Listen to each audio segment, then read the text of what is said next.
All right, so it's week 2. Okay, let's get that depression and sadness of the week 1 performance out of our system. This week, the Jets play against the Cleveland Browns. And I'm not gonna lie to you, if we lose to the Cleveland Browns with the freaking newest, I guess you can say, I don't want to say member, but mascot or field, whatever that they put out there, the Keebler Elf or whatever it is, man. Like I'm going to be upset, especially when my coach talks about keeping receipts, and we can't lose. We literally right now have put ourselves in a must-win situation, and the real question is, can the Jets get it done against a really impressive defensive front, where our offensive line looks very suspect and played less than mid this past week? I don't know. Let's talk about it. I can do it all, I will never fall. It's the Renaissance, you know that I got the mother sauce, man. You know I'm the boss, I know what it costs. Have you ever lost? I'm so versatile, yeah, I'm a Renaissance, man. I can do it all, I will never fall. It's the Renaissance, you know that I got the mother sauce, man. You know I'm the boss, I know what it costs. Have you ever lost? I'm so versatile, yeah, I'm a Renaissance, man.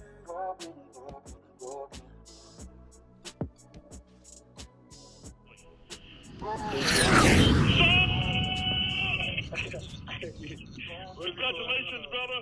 Hey. And here we okay. So let's be honest. The week 1 performance from our offensive line and our offense in general didn't garner a lot of confidence that we can go into Cleveland against what I believe to be a much deadlier defensive line than we faced in Baltimore and see success. So I guess the question is, can we go in to Cleveland Browns this week and get a W? Now, I will be the first to admit when I was doing my original analysis of the season, I felt that the Cleveland Browns were a winnable game, especially without Deshaun Watson. So I had the Jets going 2-2 in this first, I guess you can say, month window, right? Um, we were supposed to beat the Ravens. We're supposed to beat the Browns. We're going to take an L against Pittsburgh and take an L against Cincinnati. That's where my mind was originally. So things have changed a little bit. I mean, just hear me out. Hear me out. All right. So now, we lost to Baltimore. So now we're down. We're 0-1, obviously, right? We didn't show up, but I think the defense showed us that they definitely might have improved on a lot of our weak points from last year, right? The running, I think right now we have the third, either the second or the third best rush defense in the league. Again, week 1, but it was against the Baltimore Ravens offense that's known for the run. Like these guys are known for their rushing capability. Even though they were down J.K. Dobbins, and I want to say it was Mike, no, Gus. Like it's still Gus Edwards. So it's still a good thing that we were able to maintain a run-heavy offense to, I want to say the third or second league low with Lamar Jackson back there, healthy. I'm still impressed by that. So what does what do the Cleveland Browns do well? On the offensive side, Jacoby Brissett shouldn't scare us. Shouldn't scare us, right? I think that our secondary, minus the boneheaded play from Joyner that allowed that deep pass, and even the the touchdown reception by Duvernay when Bryce Hall was on him. People are upset about that, but like when you watch that again, the only other way Bryce Hall stops that is by getting a pass interference. He had good position. He put his hand up. It was a beautifully thrown pass, a much better catch. Like I think that we got to look at that and take it in stride. Overall, our secondary played extremely well, and I don't believe we're going to see the same kind of boneheaded plays happening. You know, what I'm saying against a Cleveland Browns offense because I don't think Jacoby Brissett scares anybody when it comes to extending the play. Our defensive line, I think, is quick enough, fast enough to be able to get into the backfield and stay with him. We saw a lot of containment options, very disciplined defensive scheme for the defensive front when it came to Lamar Jackson. Understandably so. If Lamar Jackson breaks containment, that dude is gone. 20 yards, 30 yards, touchdown. He's just gone. So they played a lot of disciplined defense on the defensive front. Now, these guys get Jacoby Brissett. And an offensive line, what I would say is probably a bit better than the freaking Baltimore Ravens, but I don't think they're that much better. Imagine unleashing the hounds or the dogs that is the New York Jets defensive line to get to the quarterback. Aim of the game, get to the quarterback. Now, Whitehead is hopefully going to be healthy. I know right now he's undergoing an ankle issue. So until you know what I'm saying, like he's back, we really just won't know, right? We don't know if he's playing or not, and we're hoping that he's there because he's a big impact in the run game. If Whitehead is good to go when he plays, Quincy Williams balled out as well in the run game. Solomon Thomas is somebody that I think a lot of us are kind of sleeping on. Did an incredible job as well, kind of plugging those holes. And I feel confident that the best thing that the Cleveland Browns can do is run the ball on the offensive side. Nick Chubb and Kareem Hunt both had a day, right? I think Kareem Hunt had 2 touchdowns, one rushing, one receiving, and I think Nick Chubb had like 140 something rush yards. So we're talking about a team that has all the makings of probably being the top run offense in the league. Deshaun Watson is not there. Which now shifted my gears to believing we can get a W. But that's not my concern. So yes, our defense versus their offense matches up beautifully. Unfortunately, their defense versus our offense matches up beautifully. Our offensive line right now is a liability. Laken Tomlinson, I hope what we witnessed this past week is the worst we ever see that man play. As such, it's one of those things where the left side was kind of atrocious in defending Joe Flacco. Joe Flacco being a statue means we either have to create quick routes so he can release, like pretty much hike, dump the ball. I know somebody was saying put him in shotgun formation. Shotgun formation kind of limits, you know what I'm saying, what you can do in the run game, which I believe is going to be needed in this particular game to impact a W, right? So offensively, that defensive line is going to be in our backfield relatively quickly. They just are. We're also down CJ Uzoma. CJ Uzama. He's not going to be playing apparently with an ankle injury. I don't know where it came from, but all of a sudden, like he's out of the game. So it's Joe Flacco. We're going to potentially have Ruckert getting his first game time start, which is kind of exciting. Which is good for us because that means the Browns will have enough tape on this kid to know what to expect. That could be a plus and a benefit.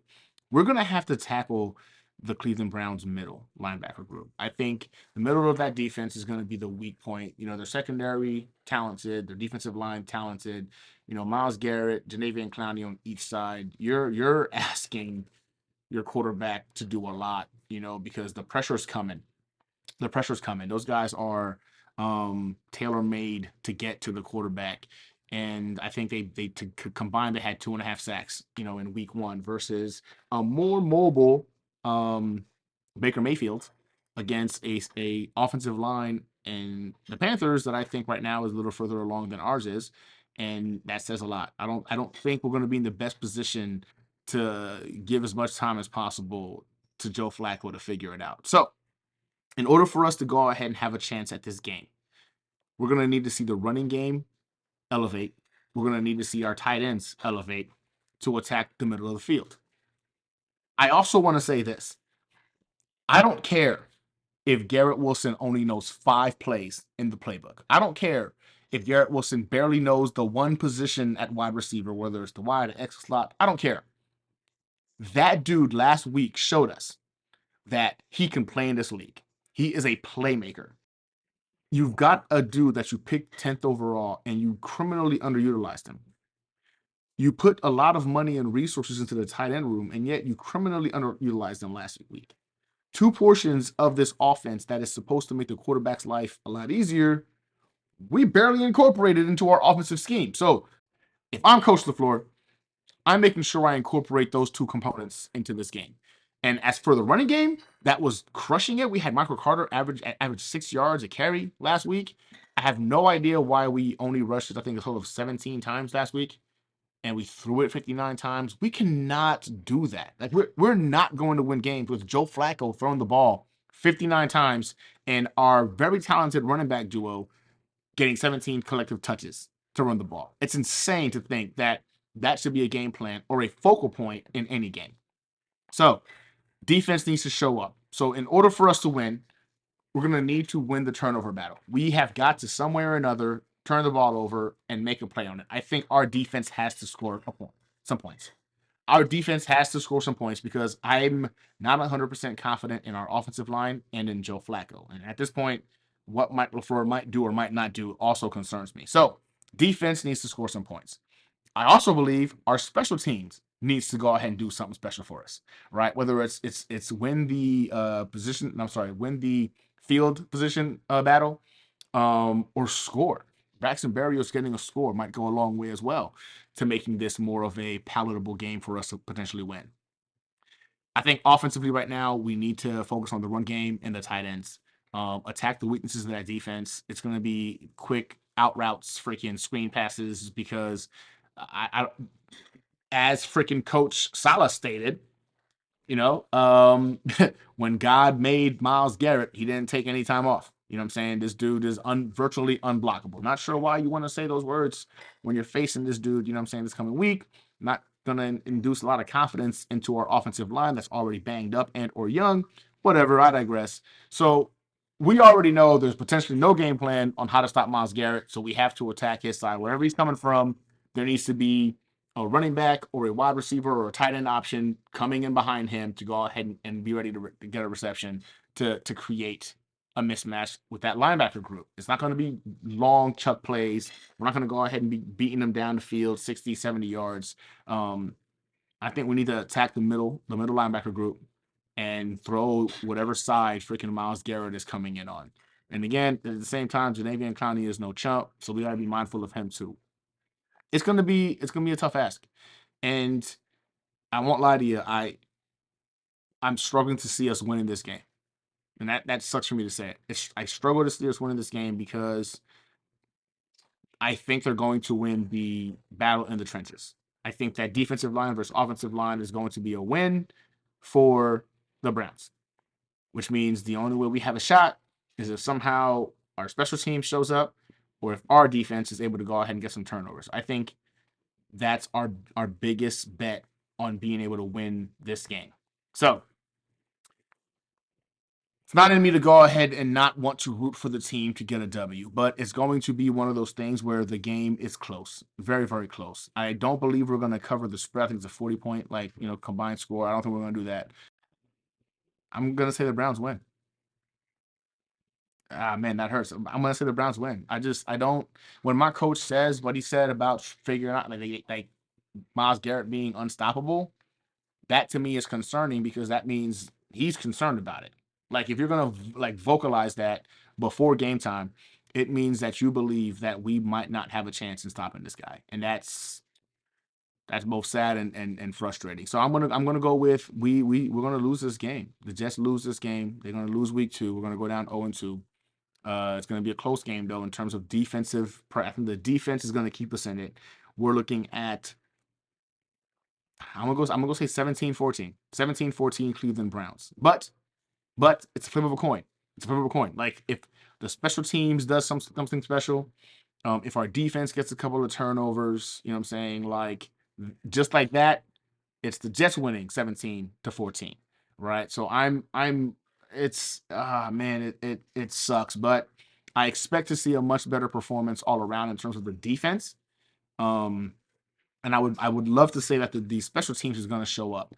The Jets are probably going to go into freaking Keebler Elf Stadium and unfortunately just fall short of a victory. And I'm going to go with we lose by 3 points. We lose by a field goal unless our defense or our special teams does something to go ahead and flip the script. Yeah. Yeah. So that's my prediction. 17-13. I'm sorry, 17-14. Cleveland Browns. We lose at Keebler Elf Stadium. We're 0-2. And hopefully we get Zach Wilson back week 3. A week earlier than originally anticipated.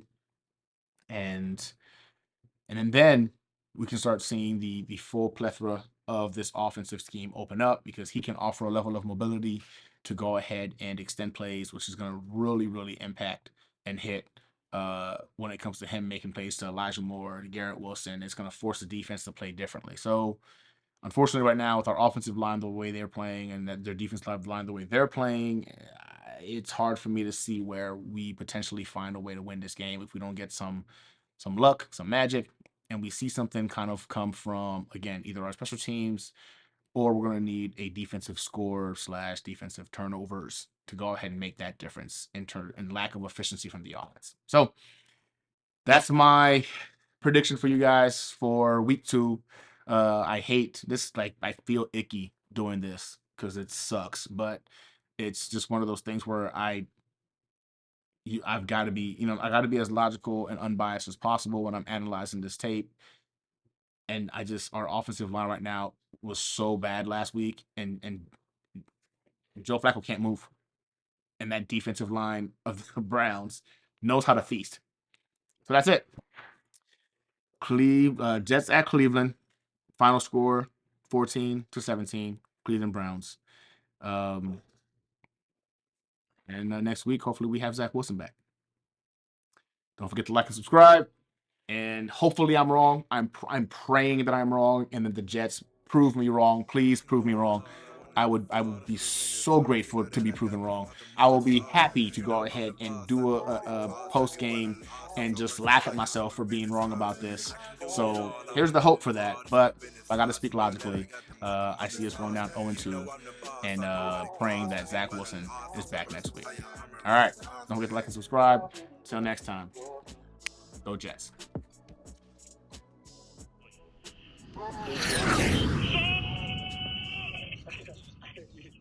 Congratulations, brother.